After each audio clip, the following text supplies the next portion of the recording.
Hello guys, तो कैसे हैं आप सब लोग। आई होप कि आप सब बढ़िया होंगे। So I welcome you all on the pi series of class 10 maths. और आज हम करने वाले एक और नए चैप्टर की शुरुआत, जिसका नाम है क्वाड्रेटिक इक्वेशन। एक बहुत ही इंपॉर्टेंट सा चैप्टर और खूबसूरत भी है, क्योंकि इसको लगाने में जितना मजा आता है ना, उतना शायद ही किसमें आता होगा। ठीक है, हाँ, हाइट एंड डिस्टेंस में भी आता है। सर ये क्या कह रहे हैं, अभी समझ में आएगा। पहले हम पढ़ते हैं कि क्वाड्रेटिक इक्वेशन होते क्या हैं, उनको कैसे सॉल्व किया जाता है, उसके कौन कौन से मेथड्स हैं। तो इस चैप्टर में हम सब डील करने वाले हैं। फिर हमें पता चल जाएगा क्वाड्रेटिक इक्वेशन कैसे सॉल्व होती है, what are roots of quadratic equation. तो कॉपी ओपन निकाल लें और नोट्स बनाना स्टार्ट करें, क्योंकि बेस्ट मेमोराइजिंग पावर लिखने से आती है। पहली हेडिंग लगाएंगे सर, क्वाड्रेटिक इक्वेशन क्या है ये तो देख लें पहले, है ना। बिल्कुल सर।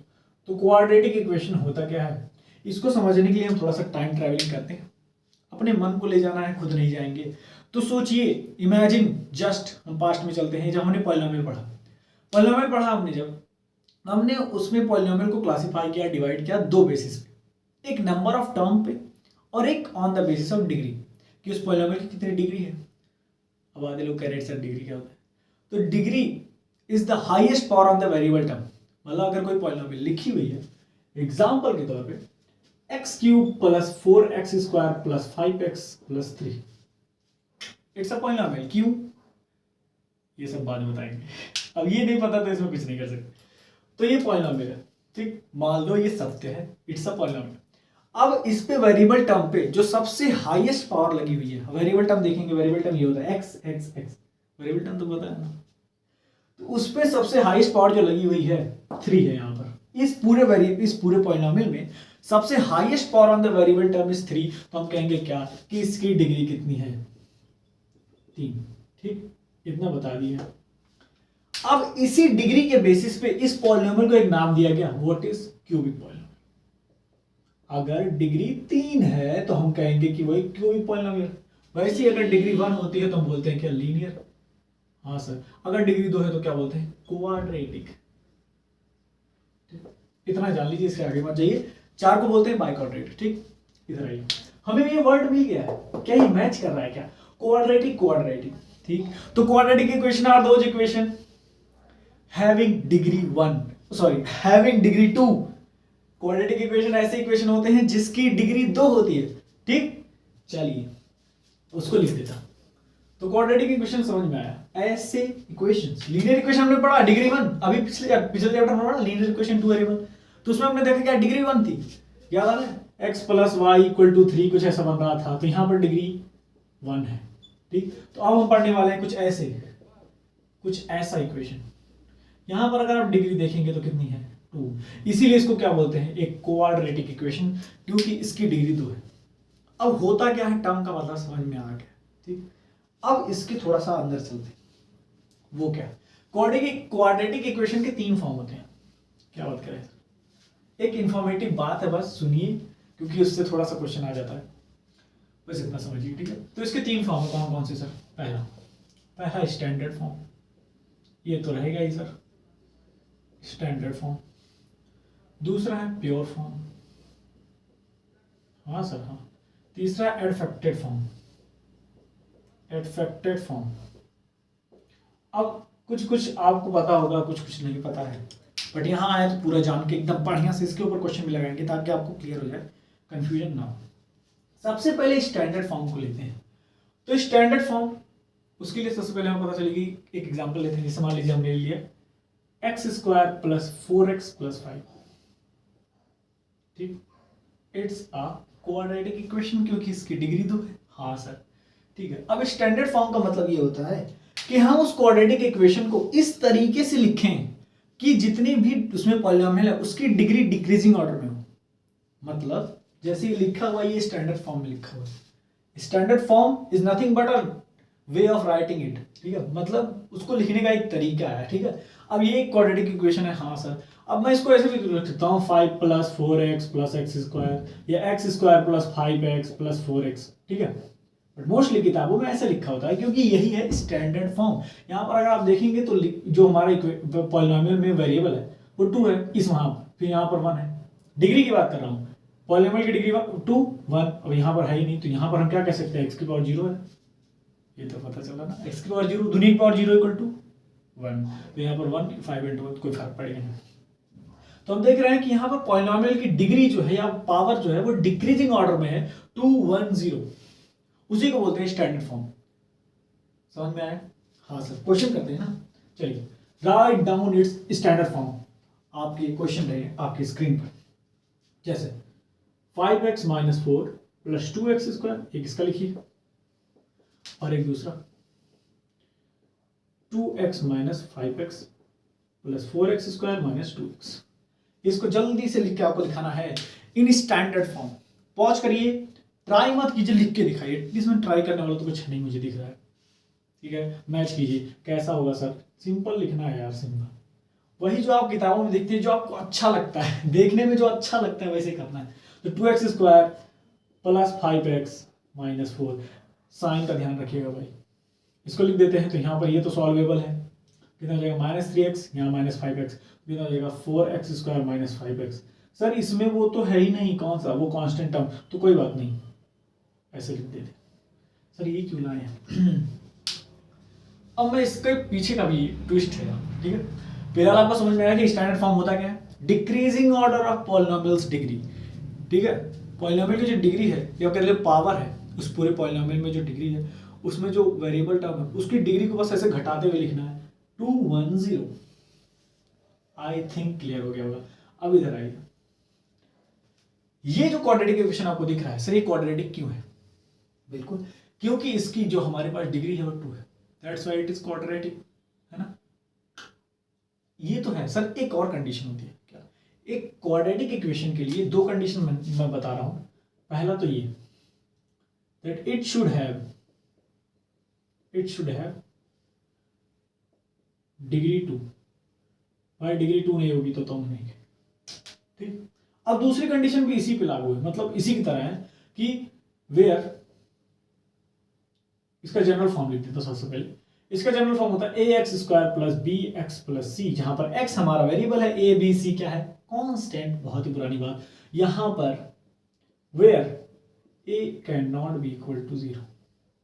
ये वही वाली बात ऊपर वाली लिखी हुई है कि जब यहां पर इक्वल टू अगर हम 0 रख देंगे तो भैया इसकी डिग्री 2 ही नहीं रह जाएगी ना, क्योंकि ये टर्म 0, अगर ये टर्म 0 तो यहां पर ये जो इक्वेशन बचा हुआ है हमारे पास, इसकी डिग्री कितनी है? 1, तो वो लीनियर बन जाएगा, है ना। तो इसलिए क्वाड्रेटिक इक्वेशन होने के लिए 2 एक ही है, बट उसको 2 तरीके से लिखा गया है। पहला कंडीशन क्या? कि उसकी डिग्री 2 होनी चाहिए, ठीक है सर। और अगर ये जनरल इक्वेशन है, ये जनरल क्वाड्रेटिक इक्वेशन है, तो उसमें a को 0 नहीं होना चाहिए। a b c कोई कांस्टेंट है, वहां पर a 0 नहीं होगा। अगर a 0 हो गया तो देख रहे हैं ये पूरा टर्म 0, अगर ये पूरा टर्म 0 हो गया तो bx + c एक लीनियर इक्वेशन रह जाएगा, लेकिन हमें क्वाड्रेटिक इक्वेशन चाहिए। ओके सर, क्या समझ में आया? क्या समझ में आ गया? अब इधर आइए, यहां पर देखिए क्या लिखा है, 4x² - 5x। क्या ये क्वाड्रेटिक इक्वेशन है? क्योंकि इसकी डिग्री 2 है। हाँ सर बिल्कुल है। क्या a = 0 है? नहीं, वो तो 4 है। इसका मतलब ये क्वाड्रेटिक इक्वेशन है, बट यहां पर कांस्टेंट टर्म नहीं है, ठीक, कांस्टेंट टर्म नहीं है। अगर यहां से मैं ये गायब कर दूं, क्या सर? x, मैंने क्या गायब किया? एकदम ध्यान से देखिए, यहां पर ये पॉइंट थोड़ा समझने वाला है कि अगर यहां पर किसी क्वाड्रेटिक इक्वेशन में सिर्फ वही वेरिएबल है जिसकी डिग्री 2 है या फिर जिसकी पावर 2 है, मतलब if a equation have only the 2 degree variable, हाँ सर सही वर्ड सही है। If a equation have only 2 degree variable, then it is said to be pure form of quadratic equation. Pure form मतलब अगर किसी भी क्वाड्रेटिक इक्वेशन में जो उसके वेरिएबल टर्म है उसमें एक ही वेरिएबल पाया जा रहा है जो कि डिग्री 2 वाला है, जिसके पास पावर 2 है। यहां पर और कोई वेरिएबल दिख रहा है आपको? सर मैं को कह रहे दिख रहा है सर, यहां पर मैं x = 0 लिख सकता हूं। हाँ वो एक केस है भाई, उसकी वैल्यू क्या होती है? 1, तो 1 तो लिख ही सकता हूं। आप कह रहे x = 0 लिख दिया तो मैं 1 लिख दिया, ठीक। अब इधर आइए, अब 4x² - 5 में देखेंगे कि सिर्फ 2 डिग्री वेरिएबल ही है अवेलेबल है, जो कि है x, मतलब वही x², और कुछ यहाँ पर x नहीं है। अगर x होता तो वो 1 डिग्री वेरिएबल होता ना। तो इस पूरी इक्वेशन में, इस पूरे क्वाड्रेटिक इक्वेशन में सिर्फ 2 डिग्री वेरिएबल एग्जिस्ट कर रहा है। और 2 डिग्री वेरिएबल से कहने का मतलब है कि कोई वेरिएबल हो जिसकी पावर 2 हो बस, और कोई वेरिएबल उसमें ना दिखे जिसकी पावर 1 हो या 0 हो, 0 तो है, 0 से कोई फर्क पड़ेगा नहीं, मतलब 1 वाला ना दिखे, तो हम क्या कहेंगे उसको, purest form of quadratic equation, या कह सकते हैं प्योर फॉर्म। क्या क्लियर हुआ? क्या क्लियर वाली बात नहीं, एक इंफॉर्मेटिव बात आपके दिमाग में ऐसे बैठा लीजिए। अब आगे चलते हैं। एडफेक्टेड फॉर्म क्या होता है? एडफेक्टेड फॉर्म वो जिसमें सब कुछ हो, मीन्स ये हमारा ये it is a adfected form, मतलब जिसमें a x square plus b x plus c सब एग्जिस्ट करे, 2 डिग्री हो और 1 डिग्री भी हो। देखते हैं तो 2 डिग्री है, हाँ 2, और 1 वाला भी है, तो लीनियर वाला। मतलब जो नॉर्मल फॉर्म हम ज्यादातर देखते हैं वो एडफेक्टेड फॉर्म होता है, और जिसमें सिर्फ 2 डिग्री वेरिएबल एग्जिस्ट कर रहा हो उसको हम बोलेंगे क्या, pure form of quadratic equation. एक बहुत ही इंपॉर्टेंट बात जो मेरे हिसाब से आपको समझ में आ गई होगी। जी सर, हम मिटाते हैं, कंडीशन समझ में आई, डिग्री 2 होनी चाहिए। अब क्वेश्चन करते हैं, किसी भी क्वेश्चन, हाँ क्वेश्चन, चलो तो कॉपी और पेन निकाल लें, सॉल्व करना स्टार्ट करें, क्योंकि लगाएंगे तभी आएगा। पहला क्वेश्चन आपके कंप्यूटर स्क्रीन के ऊपर गया, क्या है sir? It is saying that is it a quadratic equation. पूछ रहे हैं आपसे, is it a quadratic equation, क्या यह एक क्वाड्रेटिक इक्वेशन है? इज दिस या इज दिस, भाई इंग्लिश थोड़ी कमजोर है मेरी, जो भी हो आपके हिसाब से।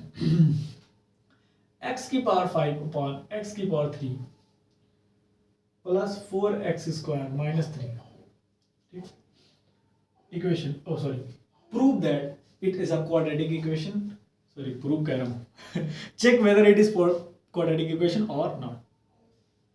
लगा चुके, मैं लगाऊं, लगाना क्या था, यस और नो लिखना है सर। हाँ सर, तो यहाँ से अगर मैं देखूं तो it's like x square plus 4x square minus 3, और ये कितना हो जाएगा 5x स्क्वायर माइनस 3, तो कितना आया? Yes sir, it is a quadratic equation and it is pure form of quadratic equation. समझ में आया? हाँ सर। ये सब कैसे कर दिया सर यार? इसको ऐसे लिख सकते हो ना, x की पावर 5 डिवाइड बाई x की पावर 3, और बेस सेम हो तो पावर क्या, और बीच मल्टीप्लिकेशन ना हो, डिवाइड हो तो पावर घट जाता है, x स्क्वायर। हर एक चीज आप जानना कोशिश कीजिए। नहीं मुझसे पता चल रहा है तो कमेंट करें, फिर भी नहीं पता चल रहा है तो ऐसा हो ही नहीं सकता कि फिर भी ना पता चले, ठीक है? बताऊंगा, बिल्कुल बताऊंगा, मिटा दें, इतना तो समझ आएगा। अरे यार अब क्या, ये बच्चे हो क्या, इतना तो नहीं बताया जा सकता है। हाँ, तो क्वाड्रेटिक इक्वेशन होता क्या है, फिर आ गया होगा स्टैंडर्ड फॉर्म क्या होता है, एडफेक्टेड फॉर्म क्या होता है, प्योर फॉर्म क्या होता है, है ना सर? अब सुनो, इस क्वाड्रेटिक इक्वेशन को क्या होता है, कैसे दिखता है, लिखते क्या है, स्टैंडर्ड फॉर्म क्या है, समझ में आ गया। अब इसको सॉल्व करते हैं ना। जी हाँ, मैंने कहा था अगर कोई भी पॉलिनोमियल जिसकी डिग्री 2 है तो उसको क्वाड्रेटिक बोलेंगे, और डिग्री 2 है तो उसके जीरोस 2 आएंगे, ठीक। यहाँ पर आपको एक अपनी वोकेबुलरी चेंज करनी है। वोकेबुलरी क्या होता है सर? वो वर्ड जो आप अपने बोलचाल में यूज कर रहे हो उसको बोलते हैं वोकेबुलरी, ठीक। मेरी प्रोनाउंसिएशन थोड़ी गलत हो बट यही बोलते हैं। तो यहाँ पर आपको क्या करना है कि जीरोस ऑफ पॉलिनोमियल को आपको बोलना है रूट्स, बस सिंपल सी बात है, रूट्स। तो रूट्स बोलना है आपको, क्या, जीरोस को रूट्स, जीरो ऑफ पॉलिनोमियल यहाँ पर रूट कहलाएंगे। हम क्वाड्रेटिक इक्वेशन के रूट्स निकालेंगे, जीरोस निकालेंगे, उसको बोलते हैं रूट्स, ठीक। सर ये होता क्या है? तो जीरोस ऑफ पॉलिनोमियल क्या होता था, value of x, zeros are the value of x for which the polynomial have a zero value. यहाँ पर रूट क्या होता है sir? Roots are the value of x for which the quadratic equation having zero value, that's it. मतलब हमें क्या करना है, बस ax square plus bx plus c equal to 0 करके हमें सॉल्व करना है। हम इसको फैक्टराइज करेंगे, वही पुराना यार, चल इसको फैक्टराइज करेंगे, इक्वल टू 0 करेंगे, x की 2 वैल्यू आएगी। क्यों 2 आएगी? क्योंकि इसकी डिग्री 2 है, ठीक। अब हम क्वाड्रेटिक इक्वेशन बनाना सीखते हैं, कैसे बनाएंगे क्वाड्रेटिक इक्वेशन, ठीक।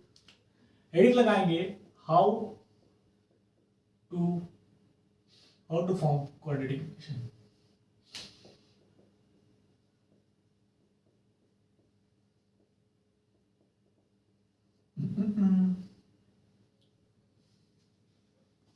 Okay nice. तो क्या लिखा है सर? लिखा है how to form a quadratic equation. Sir ये समझ में नहीं आया, क्वाड्रेटिक इक्वेशन फॉर्म करने का मतलब मतलब यार वर्ड प्रॉब्लम हमें हर चैप्टर में मिलने वाले हैं, हमें हर जगह इक्वेशन बनाना होगा। जैसे लीनियर इक्वेशन बनाए ना, वर्ड प्रॉब्लम दिए हुए थे, 2 इक्वेशन बनाए, फिर उनको सॉल्व किए तीनों मेथड से कुछ भी लगा के। तो हम मेथड बाद में पढ़ेंगे, पहले हम समझते हैं कि इक्वेशन बनेगा कैसे। अभी हमारा आज का मोटो इक्वेशन बनाना कैसे है, जस्ट बाय वो क्वेश्चन में जो कहा रहा है, कुछ इन्फॉर्मेशन दिया होगा, वर्ड प्रॉब्लम में कुछ दिया होगा, हमें क्या करना है, उसको रिकॉग्नाइज करना है और एक इक्वेशन बनाना है। उसके बाद का प्रोसेस तो बहुत आसान है यार, रूट्स निकालना वेरी इजी। ठीक, तो अभी मैं आपको क्वेश्चन दिखाता हूँ, क्वेश्चन को पढ़िए और आपसे कोई इक्वेशन बनाना है, नहीं बनेगा तो मैं तो ही। ठीक है, इक्वेशन देखिए, सॉरी क्वेश्चन देखिए क्या लिखा हुआ है। लिखा हुआ है the area of rectangular plot is 5 to 8 metre square. हाँ सर, कह रहा है जो लेंथ ऑफ द प्लॉट है in metres is 1 more than its breadth, सॉरी 1 more than twice its breadth। ठीक, we need to find the length and the breadth of the plot। वो कह रहा है हमें लेंथ एंड ब्रेथ फाइंड करनी है, बट ऊपर उसके देखिए क्या लिखा है कि represent the following situation in the form of quadratic equation. हमें बस क्वाड्रेटिक इक्वेशन उसे बना के दे देनी है, वो बाकी अपना देख लेगा, क्योंकि उसको सॉल्व करने आता है। सर हमें तो नहीं आता, आपको भी आ जाएगा यार, इसके बाद ये आपको आएगा तो समझ में आया। हमें इसको सॉल्व करना है, क्वेश्चन आपको समझ में आएगी नहीं आया सर, फिर से देखते। कह रहा है कि एरिया कितना दिया है, 5 to 8 मीटर स्क्वायर। ठीक, क्या कह रहा है कि लेंथ जो है, length is 1 more than twice its breadth। ठीक है, मतलब हमें ब्रेथ, मतलब मान लेता हूं कि लेट ब्रेथ बी x। अगर ब्रेथ को x मान लेते हैं तो लेंथ कितना हो जाएगा, 1 more than twice its breadth। ये हो गया हमारा लेंथ। ठीक, अब बचपन में हमने पढ़ा है क्या कि एरिया ऑफ रेक्टेंगल क्या होता है सर, L इंटू बी। क्या होता है, L इंटू बी। यहाँ लिख जाऊं L इंटू बी। तो मैं कह सकता हूं कि इन दोनों का ये लेंथ ये ब्रेथ है, तो हम लिख सकते हैं क्या 2x + 1 और x इक्वल टू कितना हो जाएगा 5 to 8 के मल्टीप्लाई करेंगे। ठीक है, अंदर करेंगे 2x² + x equal to 5 to 8 और equation be like 2x² + x - 5 to 8 = 0। अब अगर इसको सॉल्व करेंगे, x की वैल्यू आएगी, x इक्वल टू यहाँ पुट करेंगे तो हमें लेंथ ऑफ ब्रेथ पता चल जाएगा, जो कि उसे पता करना है, वो अपना कर लेगा। हमें इक्वेशन बनानी थी, हमने इक्वेशन बना दी। इसको सॉल्व कैसे करेंगे सर, यही क्वेश्चन है, सीखेंगे। अभी आगे बढ़ते हैं, थोड़ा इक्वेशन बनाना और सीख लेते हैं। बस थोड़ा सा देखिए इक्वेशन कैसे बन रहा है, कुछ है नहीं, मतलब एकदम सिंपल। ठीक, मिटाओ उसको, नेक्स्ट क्वेश्चन पे चलें। नेक्स्ट क्वेश्चन, ठीक, तो देखिए नेक्स्ट क्वेश्चन आपके कंप्यूटर से हमें इक्वेशन बनाना है। इक्वेशन देखिए क्या लिखा है कि Rohan's mother is 26 year older than him. ठीक, the product of their age in years 3 years from now will be 360। आज से 3 साल बाद उन दोनों के एज का प्रोडक्ट 360 हो जाएगा। वो कह रहे हैं what would be like to find, we would like to find Rohan's percentage, है ना। हमें रोहन्स की परसेंटेज बतानी है, उसके लिए हमें इक्वेशन बनाना पड़ेगा। हमें नहीं बतानी, उनको बताना है हमें तो इक्वेशन बनाना है। ठीक, क्वेश्चन देख लिए, फिर से देखिए क्वेश्चन ध्यान से, मतलब एक बार अगर देख लेंगे तो इक्वेशन न्यू बन जाएगा। ठीक है, तो सबसे पहले हम ये मानते हैं कि रोहन की एज है x, let Rohan's age be x। एक मिनट, आपको वो होता होगा ना कंफ्यूजन कि x किसको मान रहे हैं हम। सर आपको कैसे पता चले कि रोहन की एज को x मानना है, हमने मदर की एज को x क्यों नहीं माना, है ना। तो देखो यार, कहीं सिचुएशन ऐसी आती है कि आप किसी को भी मान लीजिए, ठीक है, लेकिन अभी ऐसा आ रहा है ना कि आप देख सकते हैं कि जो मदर की एज है वो डिपेंड कर रही है किस पे, रोहन की एज पे। क्या लिखा हुआ है, Rohan's mother is 26 year older than him. ठीक है, तो अगर हम उसको मानेंगे तो मदर की एज अपने आप निकाल लेंगे कि अगर उसका x है तो उसका x + 26। ठीक, तो मतलब डिपेंडेंट देखेंगे कि किस पे पूरी चीजें डिपेंड कर रही है, तो उसी को x मानना है। ठीक है, ताकि हमें उसकी वैल्यू निकली तो बाकी सब उसी पे डिपेंडेंट है, तो उनके साथ निकल आएंगे। ठीक, फिर से क्वेश्चन देखिए, देख रहे हैं ना, रोहन की मदर की एज उससे 26 साल ज्यादा है। ठीक, तो अब रोहन की एज अगर मान लेते हैं x है तो उनकी मदर की एज कितनी हो जाएगी, रोहन्स मदर एज कितनी हो जाएगी sir, it is x + 26। x + 26 year में, यह सिंपल है। वो कह रहे हैं उन दोनों के प्रोडक्ट 3 साल बाद, आज से 3 साल बाद, है ना, आफ्टर 3 ईयर। आप ये मुझे बताइए, क्या 3 साल बाद इसमें 3 साल की वृद्धि नहीं होगी, क्या वो छोटा ही रहेगा, x था तो x ही रहेगा, नहीं सर x + 3 हो जाएगा। अब यहाँ इनकी देखें तो रोहन की एज अब कितनी हो जाएगी, x+3। सिमिलरली इनकी भी एज बढ़ेगी तो कितनी हो जाएगी, x+29, ठीक है, मदर। अब वो कह रहे हैं कि इन दोनों का product after 3 year the product of their ages is equals to 360। तो मैं कह सकता हूं कि x+3 and x+29 equal to 360। अब तो मल्टीप्लाई कर लीजिए, मल्टीप्लाई करने आता ना, एक बार इससे फिर एक बार इससे, तो क्या करेंगे, x² + 29x + 3x + 7238 equal to 360। कुछ बुरा भाग है यार, इट इज लाइक 9 3 12 प्लस 360 को इधर ही भेज दीजिए या घटा लीजिए, यहाँ पर घटाएंगे कितना आएगा, 360 87 372 273 इक्वल टू 0। ये हमारा इक्वेशन बन गया। इक्वेशन बनाना सीखिए, बस इक्वेशन बनाना आ गया ना आपको तो फिर समझ आने लगेगा। इक्वेशन बनाना मेन है, मतलब मेन चीज मैं आपको अभी बता रहा हूँ, बहुत ही ज्यादा आसान है रूट्स निकालना। यहाँ पर अब हमें करना ही क्या, बस यही क्वेश्चन रहेगा भाई। इसके बाद का जो प्रोसीजर है ना वो सब सेम है, रूट्स निकालो रूट्स निकालो रूट्स निकालो, ये चीजें सब में अलग होने वाली है। हमें क्या करना है भाई, इक्वेशन बनाना है भाई, रूट्स तो सब में निकालना भाई, कॉमन बात है, हमें रूट्स निकालेंगे तभी तो हमें सब पता चलेगा। यहाँ के बाद सब सेम है, फैक्टराइज करिए, क्या बता रहे हैं अभी नहीं समझ में आएगा। इसके बाद यहाँ रूट्स निकालिए, वैल्यू रखिए, रूट्स निकालिए, वैल्यू रखिए। इसके बाद का हर क्वेश्चन में, इसके बाद का इक्वेशन बनने के बाद एक ही प्रोसीजर है, रूट निकालो, रूट निकालो उसके बाद सॉल्व करिए। और रूट्स निकालने के कुछ मेथड्स हैं तो हम उसको पढ़ेंगे एकदम बढ़िया से, ठीक। तो मैं समझ रहा हूँ कि आपको इक्वेशन बनाना आ गया होगा। होप कि मैंने 2 ही एग्जाम्पल लिया है, बट अगर आपको देखना है तो बहुत सारे एग्जाम्पल आपको एनसीईआरटी मिल जाएंगे। एनसीईआरटी के हैं दोनों, मैच करेंगे, एनसीईआरटी उठाएंगे आप। बुक को मत छोड़िए, कितनी बार बोलूँ, बुक को साथ में रखिए, पढ़ते वक्त मत रखिए, लेकिन अगर आप कभी सॉल्व कर रहे हो तो साथ में उसके सॉल्व करें। और मे बी मैं प्रेफर कर रहा हूँ आपको क्लास 10th अगर आपको क्वेश्चन सॉल्व करना है, use RSAgarwal, that's it. Don't go for that RD Sharma like NCERT तो लगाएं। आपको कह रहे हैं सर NCERT भी लगाएं, RSAgarwal लगाएं, कैसे लगाया जाता है? तो यार NCERT में कुछ है नहीं, कितना एक क्वेश्चन मिल जाता है, मतलब मैं तो देखता हूँ थोड़ा सा क्वेश्चन रहता है फिर एक्सरसाइज खत्म। बहुत लोग को NCERT को पसंद ही नहीं करते हैं, ठीक है, बट उसमें जो कॉन्सेप्ट लिखा होता है वो तो समझ नहीं आता, इसलिए उसको पसंद नहीं करते हैं, और क्वेश्चन नंबर ऑफ क्वेश्चन भी उसमें कम होते हैं। इसलिए तो मैं प्रेफर कर रहा हूँ कि आप RSAgarwal लगाइए। इवन मैं जब पढ़ा तो मैं भी RSAgarwal ही सॉल्व किया था, तो मुझे उससे बहुत फ़ायदा देखने को मिला जो मुझे मिला है, दैट्स वाई मुझे भी अच्छा लगा। मैं जब उससे पढ़ा तो मेरे भी अच्छे नंबर आए। नंबर क्या था सर, नंबर तो नहीं बता सकते क्यों सर, आपका रिजल्ट तो आ जाए, मुझे भी पता चल कि मैं जो पढ़ाया हूँ क्या मैं सही पढ़ा रहा हूँ, मुझे कुछ चेंजिंग लाना है, कुछ गलती हो गई है, सब कुछ पता चलेगा आपके रिजल्ट के बाद। और रिजल्ट से टेंशन नहीं लेना है, टेंशन लेना किससे, किसी चीज़ से नहीं, सिर्फ पढ़ाई करते रहें और एकदम मज़े से। मतलब ये टेंशन ये दिमाग में चल रहा है सर क्या होगा, मेरा रिजल्ट खराब हो गया, ये वो, ये तब होगा ना जब पढ़ाई नहीं करोगे। अभी तो मस्त पढ़ाई करो ना। अभी जो लाइफ आपकी चल रही है, मैं बताऊँ, सब लोग यही बोलते हैं, मैं भी बोल देता हूँ, सबसे गोल्डन एज जब आपको सिर्फ 2 काम करना है, 3 भी कह सकता हूँ, पढ़ाई करना है, बढ़िया सा न्यूट्रिशियस फूड, और सोना है, नथिंग। आपको ये नहीं सोचना है कि पैसा कहाँ से आएगा, घर कैसे चलेगा, कमा रहा हूँ कितना, शादी वगैरह ये सब अभी कुछ नहीं सोचना है। जस्ट स्टडी, वो भी कितना मज़े में यार, सब कुछ अवेलेबल है। मतलब इतना जो चीज़ें हैं ना आप लोगों को नहीं मिली थी, मैं ऐसा नहीं कहूँगा मुझे नहीं मिली भाई, मुझे मिली, ठीक है, आपको भी मिल रही है, यूज इट। उसके बाद देखो अगर इतना ज़्यादा यूज कर लोगे ना भाई तो तुम्हें पता चलेगा कि हाँ I have use that resources which have given to me.